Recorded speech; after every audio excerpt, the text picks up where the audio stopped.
on? You wanted to see her, didn't you? Yes, but... But what?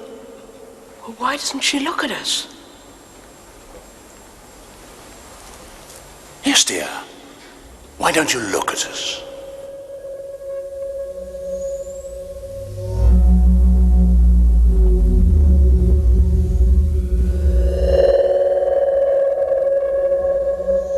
No! So, before we begin, I've got to warn you, there will be spoilers discussed. Small ones. This is because, well, they're impossible to avoid when discussing the full impact of the show 45 years ago. You have been warned.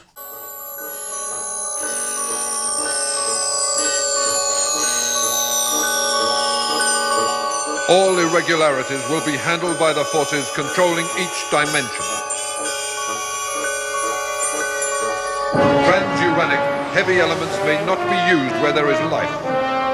Medium atomic weights are available. Gold, lead, copper, jet, diamond, radium, sapphire, silver, and steel. Sapphire and Steel have been assigned. Sapphire and Steel. To those of us of a certain age that grew up in the late 1970s and early 1980s, it's a title that conjures up memories of a mixture of science fiction, ghost story and fantasy that had never been seen before on British television, and most certainly not at the pre-watershed time of 7 p.m. on a weeknight. And a show that has never been replicated since. A series that, although popular, never took a foothold on the schedules because of the haphazard nature of its production. A show that in its time had novelizations and comic strips, but quickly faded from public memory once the final episode was broadcast. Not helped by the fact it's never been repeated by ITV, the channel that produced it. The question is, looking back nearly 5 decades later, does Sapphire and Steel still hold its own as one of the great British science fiction shows?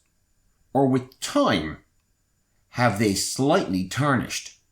So, what did I think?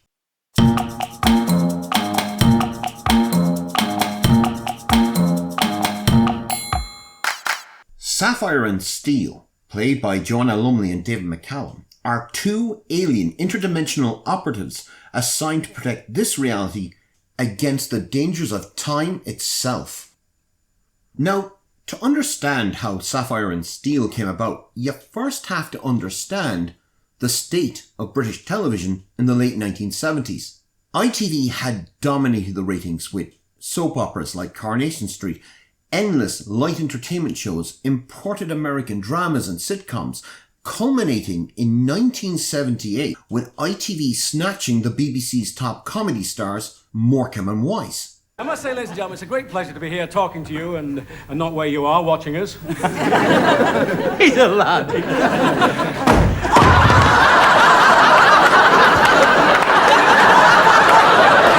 Well, one genre the BBC had an advantage in was homegrown science fiction, in the shape of the behemoth that was Doctor Who. Would you like a jelly, baby? Would you like a jelly, baby? Anyone for jelly, baby? And their newest hit, Blake 7, which show creator Terry Nation called the Dirty Dozen in space, but had the good fortune to ride in on the excitement Star Wars was generating, with its first episode being broadcast a week after the film's UK premiere. The attendance at Star Wars has been almost astronomic. Queues are still forming. In America, more money was taken at box offices in 1 week than for the prestigious Jaws. In London, after a month, almost 600,000 flocked to see the film. Which must have been to the chagrin of ITV, whose own sci-fi series, Space 1999, which had run for 2 seasons, had just been cancelled, and whose last episode had only been broadcast 8 weeks previously. So it really wasn't a surprise that a year later, ITV would try to snatch the momentum back by producing 2 of their own sci-fi shows. The more prestigious of the 2 would be the post-watershed Quatermass, which would finally see the return of the eponymous hero of the very first adult-oriented sci-fi show that had been broadcast by the BBC over 25 years before, with screen legend John Mills playing the lead. But the series would be a flop, both with critics and audiences, with the story considered too depressing and the visual effects laughably bad. The second would be a family show designed to rival Doctor Who, a 14-part season broadcast twice a week over the summer at 7 p.m. that the whole family could watch. Writer PJ Hammond had already been asked to submit a proposal. Hammond, who had started out at the BBC before moving over to ITV, writing shows like Ace of Wands and Emmerdale Farm, would later claim that he was inspired after spending a few nights in a haunted castle, and began developing it under the working title The Time Menders, assuming it would be a children's drama. Executive producer David Reed at ATV, one of the big 5 channels of the ITV network, read the proposal and loved it, because it frightened the life out of him. Sean O'Riordan was then assigned as a producer-director. O'Riordan also assumed it would be a children's drama with a minuscule budget, until David McCallum was given the screenplay to look at.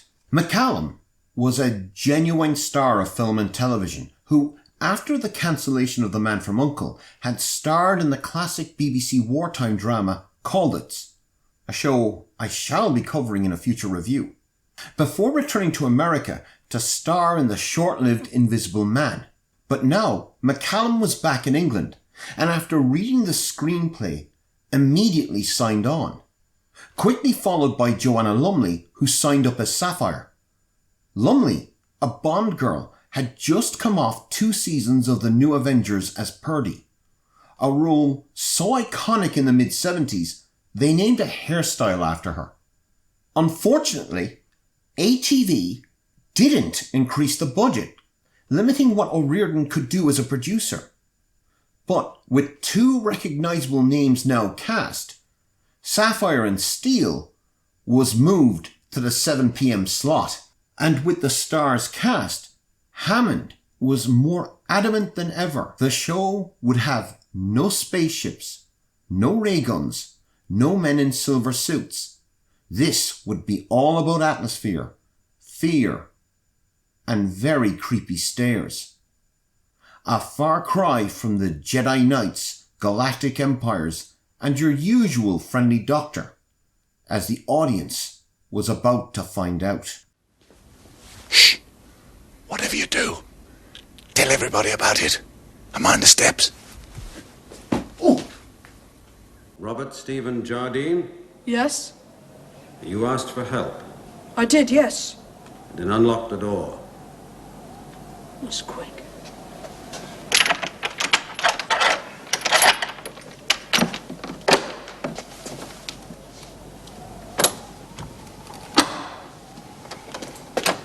I've only just... I don't know you.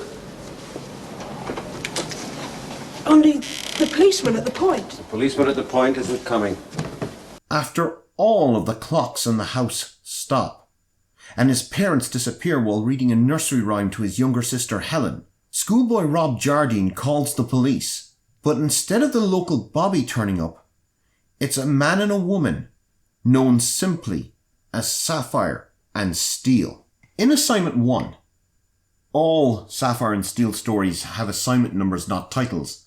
As soon as Rob opens the door, and Sapphire and Steel introduce themselves to both Rob and us, the audience, you realise you are not watching something that was weeknight fun for all the family, but a tale far, far darker. The skill in Hammond's screenplay is that it's Rob we identify with, not the title characters of the show. Hammond has stated that Sapphire and Steel were written to be difficult to explain. He didn't really know who or what they were, and neither does the audience. They seem to be extremely long-lived, with Steel constantly referring to a previous case on a ship. Not the Marie Celeste. Marie Celeste, that's the one, son. That's it. That's it. But the Marie Celeste was important. Was it? And it's called a mystery. People have been trying to solve it for years. Have they? They are telepaths. When they talk to each other, their voices are electronically distorted with an effect that sounds like angry buzzing insects, which makes them most likely not human at all. Don't you know your history? I know mine. When led, a third operative turns up to assist. He seems more likable, more human than our leads. Sapphire and Steel are here to help, but they also cannot help give the appearance they are above us. Even Sapphire, who is more empathic, especially towards Rob and Helen, is still capable of the cruelty of a child with a magnifying glass shows towards ants, such as when she demonstrates her ability to turn back time on the local policeman. They are alien. Yes, heroes willing to fight to save this reality from the dread that lies beyond, but also not afraid to use the 5-year-old Helen as bait to do so. All of this is under the capable direction of producer-director Sean O'Riordan. O'Riordan took the limits of the ATV budget and used it to the show's advantage, using the performances and screenplay as the bedrock to build upon an atmosphere of genuine fear and uncertainty of what would come next, and emphasizing the claustrophobia of the set-bound drama, making a perfect balance of science fiction and ghost story. At points, this feels almost like a science fiction show if it was written by Samuel Beckett. You seen anything? No, nothing. No refractions, nothing. It's just that same sound over and over again. As if it's run out of things to say.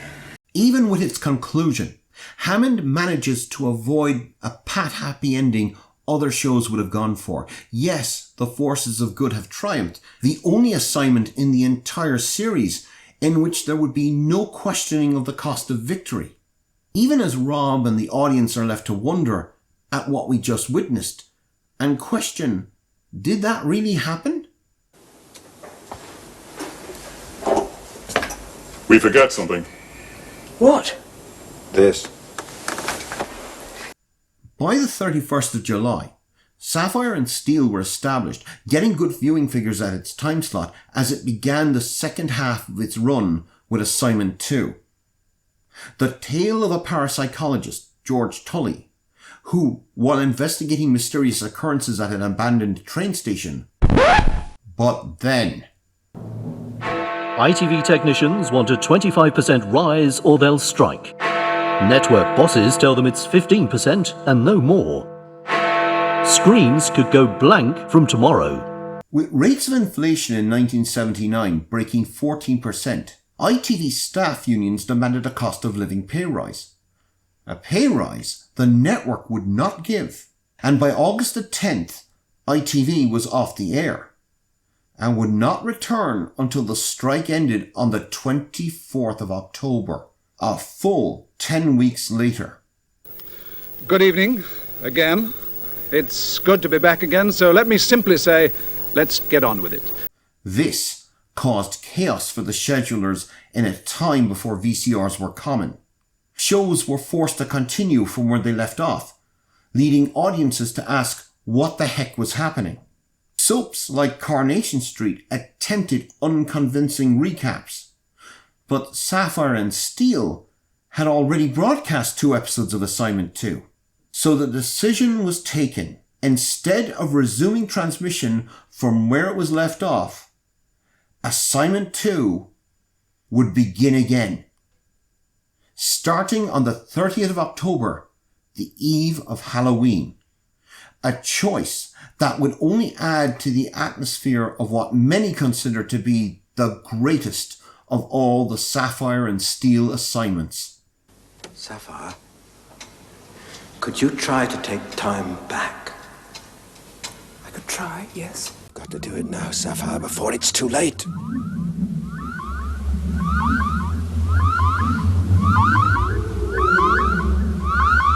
While investigating paranormal activity at an abandoned train station, parapsychologist George Tully, played by Gerald James, accidentally comes across Sapphire and Steel as they investigate the darkness, a malevolent force that feeds off the despair of the dead, in particular those whose lives were cut short in war. Now, as I have already said, many who have watched Sapphire and Steel, including myself, consider this the best assignment, and it's easy to see why.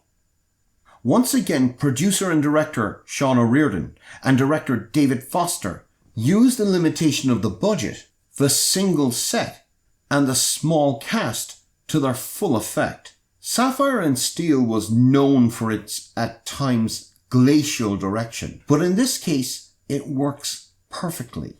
The sense of dread that was present in the previous assignment here is prevalent, constantly building, never letting up, giving the viewer no relief. This is an M.R. James ghost story with a science fiction twist, featuring an overwhelming sense of the sinister. At one point, the darkness, in order to overwhelm Sapphire and Steel, bring forward more and more afterimages, what Tully calls ghosts, the shadows of those who have died pointless, senseless deaths in war.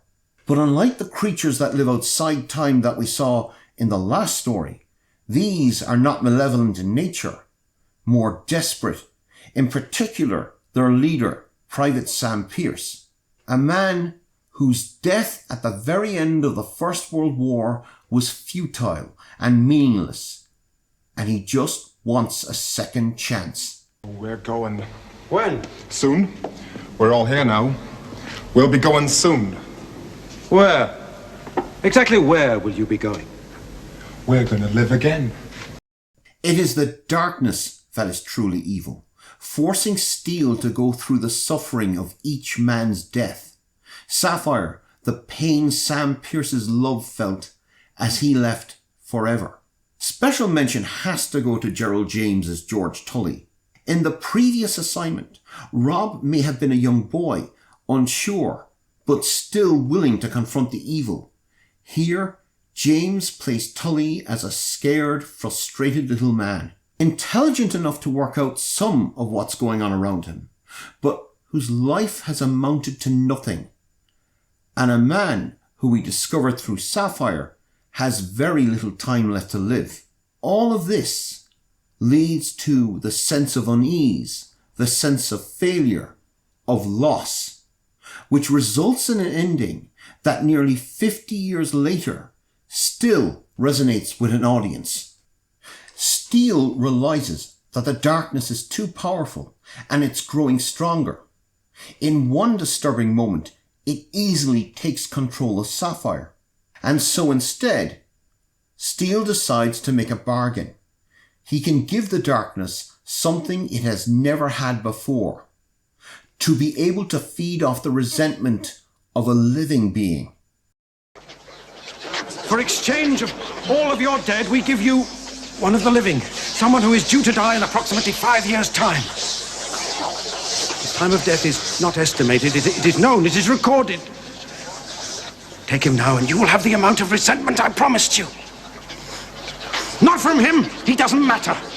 But from time itself, you will have damaged time, perhaps even future history. They give it George. Winning, are we?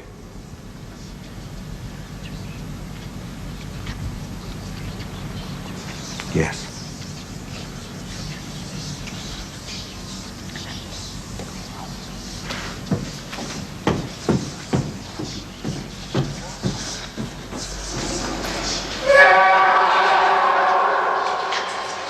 And if that isn't dark, then I don't know what is. Order. Order! Order! Knock it off! Thanks to the delay of the strike and the abject failure of Quatermass, it was Sapphire and Steel that became the genre hit ITV was looking for. And even nearly 50 years later, it's easy to see why. Sapphire and Steel assignments 1 and 2 are available online and here on YouTube. If you want to see groundbreaking science fiction that is as unsettling as the day it was first broadcast, then I say, go watch it. Coming up in part 2, Sapphire and Steel is a genuine hit, but it will be nearly 2 years before we get a second season. And with ATV still producing the series on a shoestring budget, the next 2 assignments will range from the sublime to the ridiculous. And with assignment 4, the downright terrifying. Are you not entertained? Are you not entertained? Is this not why you are here? And if you like this episode of So What Did I Think and want to see more, please remember to click like and subscribe. Always subscribe. Thanks for watching.